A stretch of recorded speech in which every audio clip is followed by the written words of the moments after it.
ಹಾಗೇನೆ ಗೈಸ್ ಹಸಿಮೆಣಸಿನ್ಕಾಯಿ ಒಂದು 4 ತಗೊಂಡಿದ್ದೆ. ಆಮೇಲೆ ಹೆಂಗಾಗದೆ ಅಂತ ಹೇಳಿದ್ರೆ, ಒಂದು ಕೈಯಲ್ಲಿ ಮೊಬೈಲನ್ನು ಇಟ್ಕೊಂಡಿದ್ದೆ, ಮತ್ತೊಂದು ಕೈಯಲ್ಲಿ ಮೆಣಸಿನ್ಕಾಯಿಯನ್ನು ಹಾಕ್ಲಿಕ್ಕೆ ಹೆಕ್ತಾ ಇದ್ದೆ. ಇದು ಹಿಂದೆ ಮುಂದೆ ನೋಡೋದಲ್ಲ, ಎಲ್ಲ ಒಟ್ಟರಾಶಿ ಹಾಕ್ಬಿಡ್ಬೇಕಂದ್ರೆ ಎಲ್ಲ ಒಂದೇ ಸಾರಿ ಹಾಕಿ ಬೇಯಿಸ್ಬಿಡೋದು. ಹಾಗೆ ಸೊಪ್ಪಿನ ಪಲ್ಯ ರೆಡಿಯಾಗಿದೆ ನೋಡಿ. ಮಲ್ಲಿಗೆ ಆಗಿರುವ ಗಾಯನ ನೋಡಿ, ಅದು ಸರಿಯಾಗಿ ಕಾಣಿಸೋದಿಲ್ಲ ಗೈಸ್. ನಾವೇನಾದರೂ hi guys, welcome back to my YouTube channel. ಬೆಳಗ್ಗೆ ಎದ್ದು ದನದ ಕೆಲಸ ಎಲ್ಲ ಮಾಡಿ ಆಯಿತು. ಹಾಗೆ ಈಗ ಗೈಸ್ ಅಡುಗೆ ಕೆಲಸಗಳನ್ನು ಮಾಡಬೇಕು.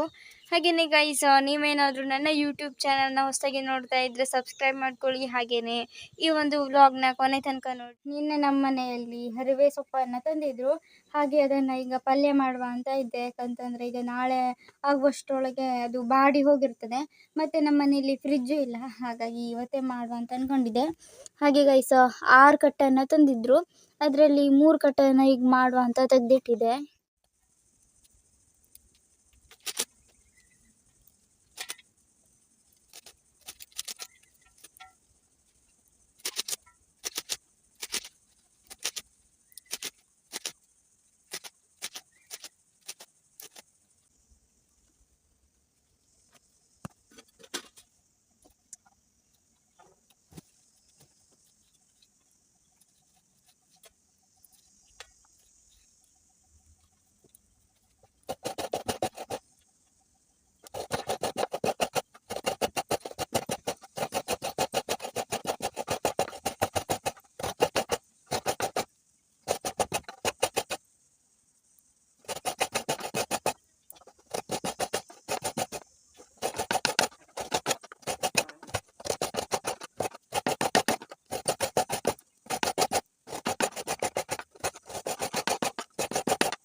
ಹರಿವೆ ಸೊಪ್ಪಿನ ಪಲ್ಯವನ್ನು ಮಾಡಲಿಕ್ಕೆ ನಾನು ಹರಿವೆ ಸೊಪ್ಪನ್ನು ತಗೊಂಡಿದ್ದೆ. ಯಾಕಂತಂದರೆ ಹರಿವೆ ಸೊಪ್ಪಿನ ಪಲ್ಯಕ್ಕೆ ಬೇಕಾಗಿರುವುದೇ ಹರಿವೆ ಸೊಪ್ಪು. ಹಾಗೆಯೇ ಗೈಸ್ ಹಸಿಮೆಣಸಿನ್ಕಾಯಿ ಒಂದು 4 ತಗೊಂಡಿದ್ದೆ. ಆಮೇಲೆ ಕಾಯಿ ತುರಿ ನಿಮ್ಗೆ ಎಷ್ಟು ಬೇಕೋ ಅಷ್ಟು. ಆಮೇಲೆ ಈರುಳ್ಳಿ ಒಂದು 2 ಈರುಳ್ಳಿಯನ್ನು ಹಾಕಿದ್ದೆ. ಟೊಮೆಟೊ ನಿಮಗೆ ಬೇಕಂದರೆ ಹಾಕ್ಕೊಳ್ಬೋದು, ನನಗೆ ಟೊಮೆಟೊ ಬೇಡ ಅನ್ನಿಸ್ತು, ಹಾಗಾಗಿ ಹಾಕೊಳ್ಳಲಿಲ್ಲ. ಹಾಗೆ ಗೈಸ್ ಸಕ್ಕರೆ ಮತ್ತು ಉಪ್ಪು. ಸಕ್ಕರೆ ಉಪ್ಪನ್ನು ಆಮೇಲೆ ಹಾಕಿದೆ, ಅಂದರೆ ಸಕ್ಕರೆ ಮತ್ತು ಉಪ್ಪನ್ನು ತೆಗೆದು ಕಾಣಿಸೋದಿಲ್ಲ, ಆಮೇಲೆ ಹಾಕೋದಷ್ಟೇ. ಗೈಸ್ ಈಗ ಈ ಪಾತ್ರೆಯನ್ನು ಬಿಸಿ ಮಾಡಿ ಇಟ್ಕೊಂಡಿದ್ದೆ. ಹಾಗೆ ಈಗ ಒಂದು ಸ್ವಲ್ಪ ಎಣ್ಣೆಯನ್ನು ಹಾಕಬೇಕು, ಯಾಕಂದರೆ ಈರುಳ್ಳಿಯನ್ನು ಫ್ರೈ ಮಾಡಬೇಕು ಗೈಸ್. ಜಾಸ್ತಿ ಎಣ್ಣೆನ ಬೇಡ, ಒಂದು ಸ್ವಲ್ಪ ಈರುಳ್ಳಿಯನ್ನು ಫ್ರೈ ಮಾಡಲಿಕ್ಕಷ್ಟೇ. ನಾನು ಒಂಚೂರು ತಗೊಂಡಿದ್ದೆ. ಈರುಳ್ಳಿ ಒಂದೇ ಅಲ್ಲ, ಹಸಿಮೆಣಸಿನ್ಕಾಯಿಯನ್ನು ಒಂದು ಸ್ವಲ್ಪ ಫ್ರೈ ಮಾಡ್ಕೊಳ್ಬೇಕು. ಹಾಗೆ ಈಗ ಒಂದು ಸ್ವಲ್ಪ ಹಸಿಮೆಣಸಿನ್ಕಾಯಿಯನ್ನು ಹಾಕಿ ಆಮೇಲೆ ಈರುಳ್ಳಿಯನ್ನು ಹಾಕುವ. ಗೈಸ್ ನನ್ನ ಪರಿಸ್ಥಿತಿ ಹೆಂಗಾಗದೆ ಅಂತ ಹೇಳಿದ್ರೆ, ಒಂದು ಕೈಯಲ್ಲಿ ಮೊಬೈಲನ್ನು ಇಟ್ಕೊಂಡಿದ್ದೆ, ಮತ್ತೊಂದು ಕೈಯಲ್ಲಿ ಮೆಣಸಿನ್ಕಾಯಿಯನ್ನು ಹಾಕಲಿಕ್ಕೆ ಹೆಕ್ತಾ ಇದ್ದೆ. ಹಾಗೆ ಮೊಬೈಲ್ ಹಿಡ್ಕೊಂಡು ಕೈಯಲ್ಲೇ ಸೌಂಟನ್ನು ಹಿಡ್ಕೊಂಡಿದ್ದೆ. ಇಲ್ಲಿ ನೋಡ್ರಿ ಎಣ್ಣೆ ಕಾದು ಬಿದ್ದಾಯ್ತು ಗೈಸ್. ಇದೊಂದು ಸ್ವಲ್ಪ ಫ್ರೈ ಮಾಡ್ಕೊಳ್ಬೇಕು. ಈಗ ಸಿಡಿತಾ ಇದೆ.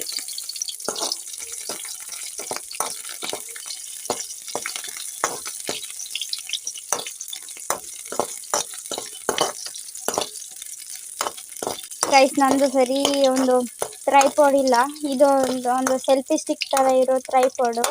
ಹಾಗಾಗಿ ಮೊಬೈಲ್ ಎಲ್ಲೂ ಇಟ್ಕೊಂಡು ಹೀಗೆ ವೀಡಿಯೋ ಮಾಡೋ ಥರ ಆಗೋದಿಲ್ಲ. ಆ ಥರದೊಂದು ಟ್ರೈಪಾಡ್ ಸಿಕ್ಕಲಿಲ್ಲ ನನಗೆ ಗೈಸ್ ಇನ್ನೂ ತನಕ. ಹಾಗೆ ಈಗ ಗೈಸ್ ಈರುಳ್ಳಿಯನ್ನು ಒಂದು ಸ್ವಲ್ಪ ಹಾಕೋದು, ಸ್ವಲ್ಪ ಅಲ್ಲ, ಈರುಳ್ಳಿ ಕೊಚ್ಚಿಟ್ಟದನ್ನು ಅಷ್ಟು ಹಾಕೋದು.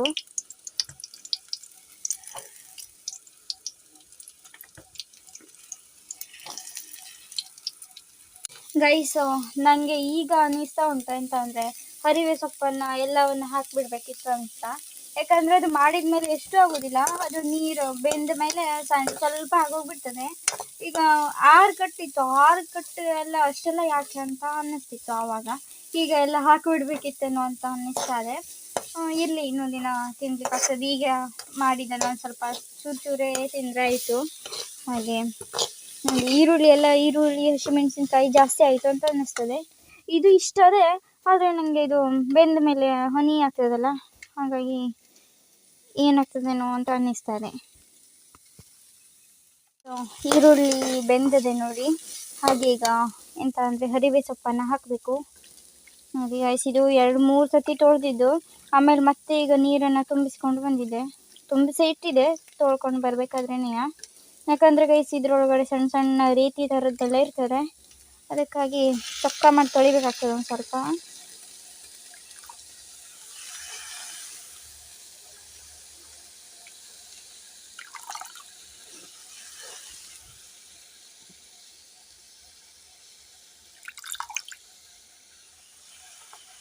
ಹರಿವೆ ಸೊಪ್ಪನ್ನು ಹಾಕಿ ಆದಮೇಲೆ ಇದು ಅಂತ ಹೇಳಿ ಕಾಯಿ ತುರಿಯನ್ನು ಹಾಕಬೇಕು.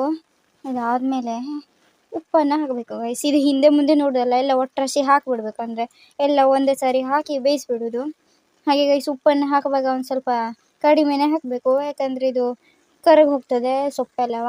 ಹಾಗಾಗಿ ಒಂದು ಸ್ವಲ್ಪ ಕಡಿಮೆನೇ ಹಾಕಿದರೆ ಚಲೋ. ಮತ್ತು ಇದು ಈಗ ತುಂಬ ಕಣ್ಣಂಗೆ ಕಾಣ್ತದೆ, ಇದು ಬೆಂದ ಮೇಲೆ ಎಷ್ಟು ಇರೋದಿಲ್ಲ, ಇದರ ಅರ್ಧನೂ ಇರೋದಿಲ್ಲ ಗೈಸ್. ಹಾಗಾಗಿ ಸ್ವಲ್ಪ ಉಪ್ಪನ್ನು ನೋಡಿ ಹಾಕಬೇಕು. ಹಾಗೆಯೇ ಈಗ ಒಂದು ಸ್ವಲ್ಪ ಸಕ್ಕರೆಯನ್ನು ಹಾಕಬೇಕು.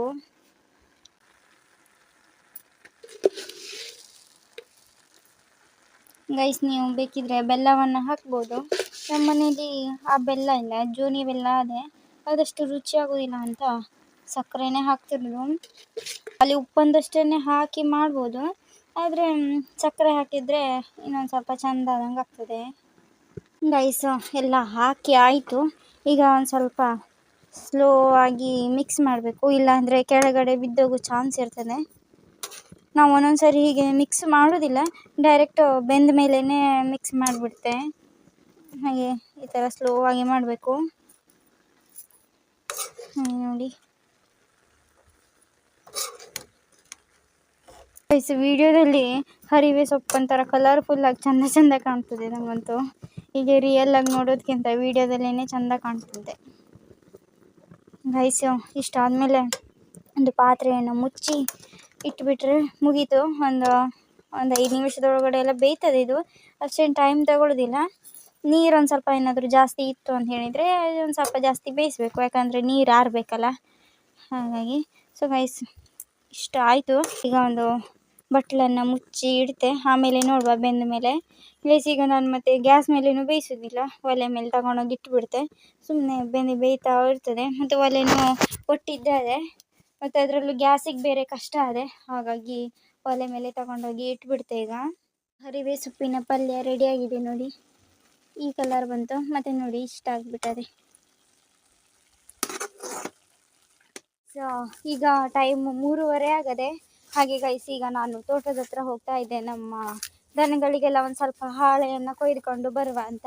ಹಾಗೆಯೇ ಗೈಸ್ ಇವತ್ತು ನಮ್ಮ ದನಗಳೆಲ್ಲ ಬೇಗ ಬಂದುಬಿಟ್ಟಿದ್ದಾರೆ. ಹಾಗೆ ಅವರಿಗೂ ಆಯಿತು, ಮತ್ತು ಮಲ್ಲಿಗೂ ಬಿಡಲಿಲ್ಲ ಗೈಸ್ ನಾವು ಸುಮಾರು ದಿನ ಆಯಿತು. ಯಾಕೆ ಅಂತ ಅಂದರೆ ಗೈಸ್ ಅವಳು ಒಂದು ಸ್ವಲ್ಪ ಗಾಯವನ್ನು ಮಾಡ್ಕೊಂಡು ಬಂದಿದ್ದಾಳೆ. ಆಮೇಲೆ ವೀಡಿಯೋ ಮಾಡಿದರೆ ಕಾಣಿಸ್ತೆ ಗೈಸ್, ಅಂದರೆ ಸುಮಾರು ದೊಡ್ಡ ಗಾಯ ಆಗೋದು. ಇಲ್ಲಿ ಅದು ಹೀಗೆ ಒಂಥರ ಕೆತ್ತೋದ ಥರ ಆಗಿಬಿಟ್ಟದೆ. ಅದಕ್ಕೆ ಅವಳನ್ನು ಸುಮಾರು ದಿನ ಆಯಿತು ಬಿಡಲಿಲ್ಲ. ಹಾಗಾಗಿ ನಂದಿನಿಗೆ ಮತ್ತು ಎಲ್ಲರಿಗೂ ಆಯಿತು ಅಂತ ಹೇಳಿ ಹಾಳೆ ಬಿದ್ದರೆ ಕಡ್ಕೊಂಡು ಹೋಗುವ ಅಂತ ಬಂದದ್ದು. ಹಾಗೆ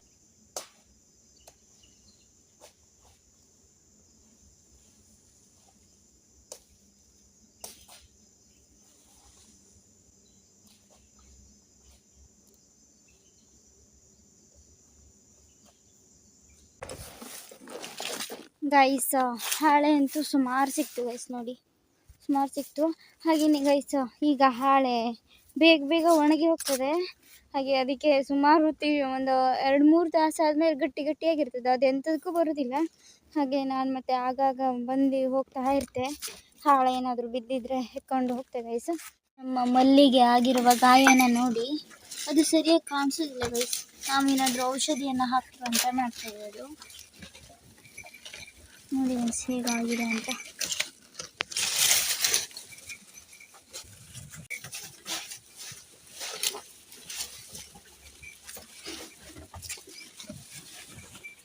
ಗೈಸ್ ನಾವಿಲ್ಲಿ ಟರ್ಕಿಗಂತ ಬಂದಿದ್ರು. ಇಲ್ಲಿ ನೋಡಿದ್ರೆ ನಮ್ಮ ಕುಚ್ಚು ನೋಡಿ ಬರ್ಗ್ ಧೂಳು ಮಾಡಿಬಿಟ್ಟಾನೆ ಇಲ್ಲೆಲ್ಲ ಪೂರ್ತಿ.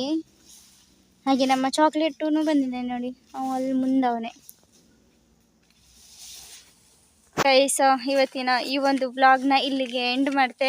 ನಿಮ್ಗೇನಾದರೂ ನನ್ನ ಈ ವ್ಲಾಗ್ ಇಷ್ಟ ಆಗಿದ್ರೆ ಲೈಕ್ ಮಾಡಿ, ಶೇರ್ ಮಾಡಿ, ಕಮೆಂಟ್ ಮಾಡಿ. ಹಾಗೆಯೇ ನನ್ನ ಯೂಟ್ಯೂಬ್ ಚಾನಲ್ನ ಸಬ್ಸ್ಕ್ರೈಬ್ ಮಾಡಿ. ಈಗಾಗಲೇ ಯಾರೆಲ್ಲ ಸಬ್ಸ್ಕ್ರೈಬ್ ಮಾಡ್ಕೊಂಡಿದ್ದೀರಾ ಅವರಿಗೆಲ್ಲ ಥ್ಯಾಂಕ್ ಯು ಸೋ ಮಚ್. ಹಾಗೆಯೇ ಮುಂದಿನ ವ್ಲಾಗ್ನಲ್ಲಿ ಸಿಗುವ, ಅಲ್ಲಿಯ ತನಕ ಟಾಟಾ, ಬೈ ಬೈ ಗೈಸ್.